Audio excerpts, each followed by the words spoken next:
നമ്മൾ ചരിത്രത്തിലേക്ക് ഒന്ന് തിരിഞ്ഞു നോക്കുകയാണ് എങ്കിൽ ലോകത്തിൽ ഏറ്റവും കൂടുതൽ ആക്രമിക്കപ്പെടുകയും പീഡിപ്പിക്കപ്പെടുകയും ചെയ്ത ജനവിഭാഗമാണ് യഹൂദർ.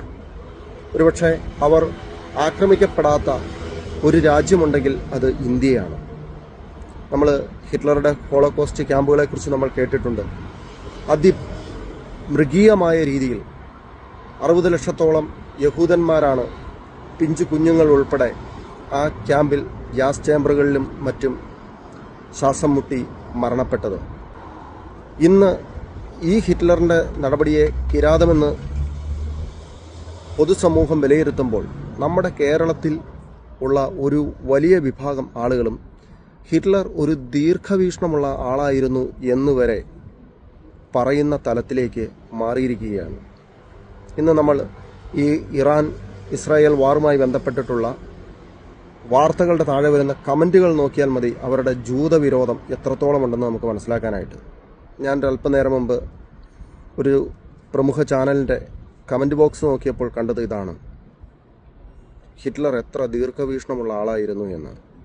വംശവെറിയുടെ ഏറ്റവും വലിയ തീരാത്ത പകകൾ ഇന്നും പ്രബുദ്ധർ എന്ന് വിശേഷിപ്പിക്കുന്ന മലയാളി സമൂഹം കൊണ്ടു നടക്കുന്നു എങ്കിൽ അതിൻ്റെ പിന്നിൽ ഉള്ള കാരണം എന്താണ്?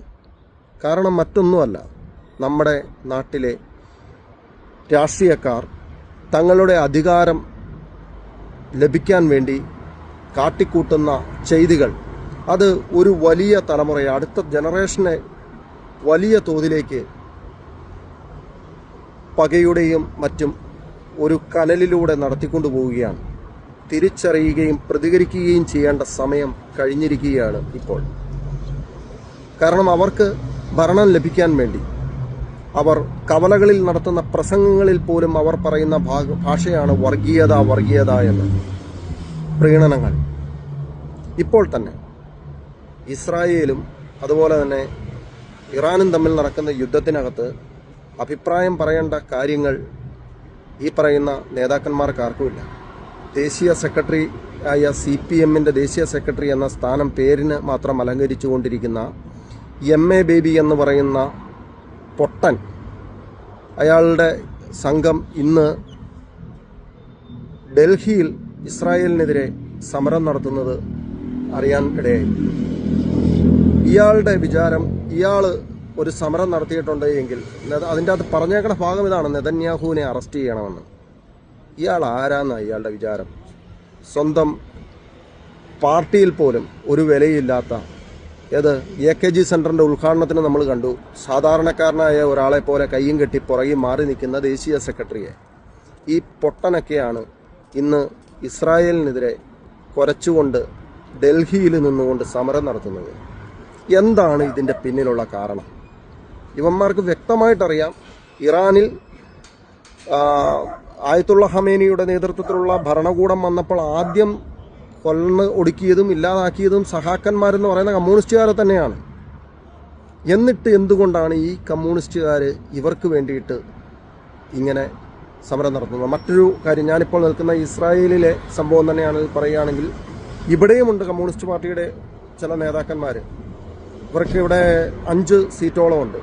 ഇവരും ഇപ്പോൾ ഇസ്രായേലിനെതിരെ, ഭരണത്തിനെതിരെ, ബാക്കി എല്ലാവരും പ്രതിപക്ഷ പാർട്ടികളെല്ലാവരും ഒന്നിച്ചു നിൽക്കുമ്പോൾ ഇവർക്ക് മാത്രമാണ് ക്രിമികടി.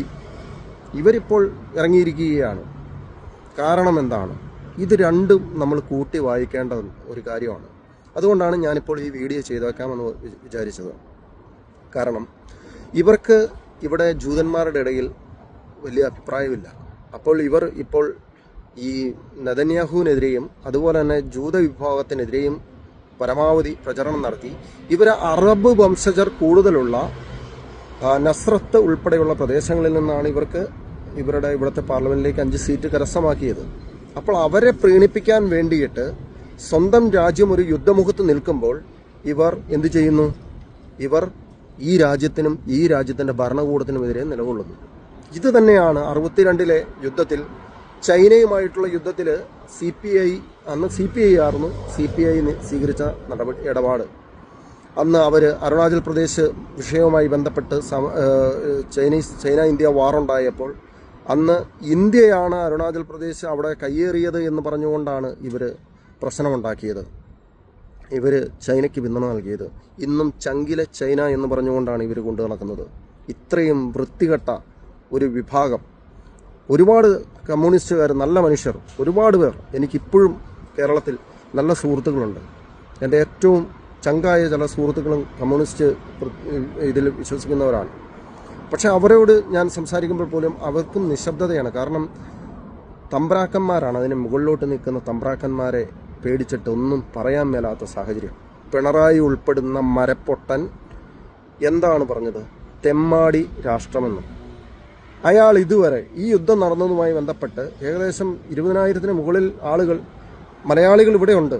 എന്നാൽ ആ കേരളത്തിൻ്റെ ഒരു പ്രധാനപ്പെട്ട ആൾ എന്ന നിലയിൽ, അല്ലെങ്കിൽ കുടുംബനാഥൻ, ഒരു കുടുംബം എന്ന് പറയുന്നത് പോലെ, മലയാളി സമൂഹത്തിന് കുടുംബനാഥൻ എന്ന് പറയുന്നത് പോലെ, അയാൾ ഇവിടെയുള്ള മലയാളികളുടെ വിഷയങ്ങൾ, നിങ്ങൾക്ക് എന്തെങ്കിലും വിഷയമുണ്ടോ എന്നൊന്ന് ചുമ്മാ പേരിനെങ്കിലും ചാനലിലൂടെ ചോദിച്ചോ. എന്തുകൊണ്ട് ചോദിക്കുന്നില്ല? കാരണം ഒന്നേ ഉള്ളൂ, ഇയാൾക്ക് പ്രീണിപ്പിക്കണം.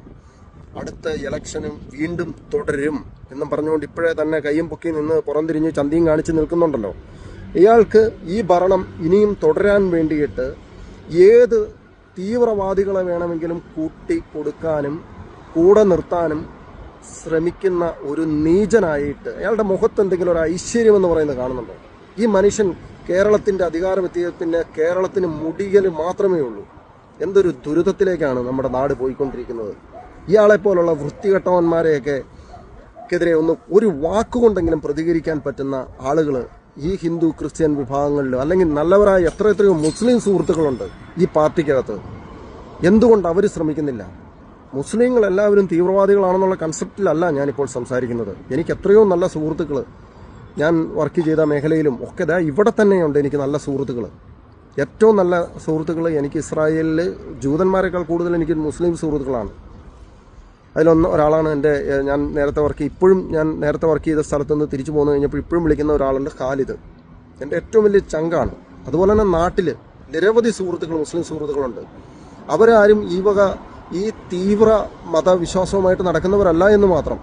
പക്ഷേ എൻ്റെ പേടി, അവരുൾപ്പെടുന്ന ആളുകൾ പോലും ഇത്തരം ആളുകളുടെ ഈ മതവെറി പൂണ്ട് ഇതിലേക്ക് വരുമോ എന്നുള്ള ഒരു ഭയമാണുള്ളത് ഈ പ്രത്യയശാസ്ത്രത്തിൽ വിശ്വസിച്ച്. കാരണം അങ്ങനെ ആക്കി കളയും. ആരാണ് ആക്കി കളയുക? ഈ രാഷ്ട്രീയ പാർട്ടികൾ. അവർ സംഘി എന്നും ക്രിസംഘി എന്നും സുഡാപ്പി എന്നും പറഞ്ഞുകൊണ്ട് അങ്ങോട്ടും ഇങ്ങോട്ടും തമ്മിത്തല്ലിപ്പിക്കുന്നത് ആരാണ്? ജനങ്ങളെ. ഇപ്പോൾ എന്തുകൊണ്ടാണ് ഈ ഫാൻ ഫൈറ്റ് എന്ന് പറഞ്ഞുകൊണ്ട് ഇതിൻ്റെ അകത്ത് നടക്കുന്നത്? ഇതെല്ലാം ഇവരുടെ തന്നെ PR വർക്കുകളല്ലേ? ഈ പറയുന്ന CPM-ൻ്റെ ആളുകളുടെ PR വർക്കുകളല്ലേ മെയിനായിട്ട് നടക്കുന്നത്? പക്ഷെ അതിൻ്റെ അകത്ത് ഞാൻ കോൺഗ്രസിനെയും തള്ളി പറയുന്നില്ല. കോൺഗ്രസ്സുകാരും ഇപ്പോൾ ഇത് തന്നെ, ഈ പാതയല്ലേ പിന്തുടരുന്നത്. എന്താണ് ഇനിയും നിങ്ങളൊക്കെ നന്നാകുന്നത്? എൻ്റെ ചോദ്യം അതാണ്. നിങ്ങൾക്കൊക്കെ ഒരു മാറ്റം വേണ്ടേ? അപ്പോൾ നിങ്ങളിപ്പോൾ ഈ ഡൽഹിയിൽ നടത്തിയ ഈ പറയുന്ന സമരമൊക്കെ ഞങ്ങളെ എത്രത്തോളം ബാധിക്കുമെന്ന് നിങ്ങൾ കരുതുന്നുണ്ടോ? പൊട്ടനായ MA ബേബിയോടും തെമ്മാടി നികൃഷ്ടജീവിയായ പിണറായി വിജയനോടുമാണ് ഈ ചോദ്യം. എത്രത്തോളം ഞങ്ങളിവിടെ മലയാളികളെ ഇതൊക്കെ ബാധിക്കുമെന്ന് നിങ്ങൾക്ക് അറിയാമോ? നിങ്ങൾ എഴുതി വെച്ചോ.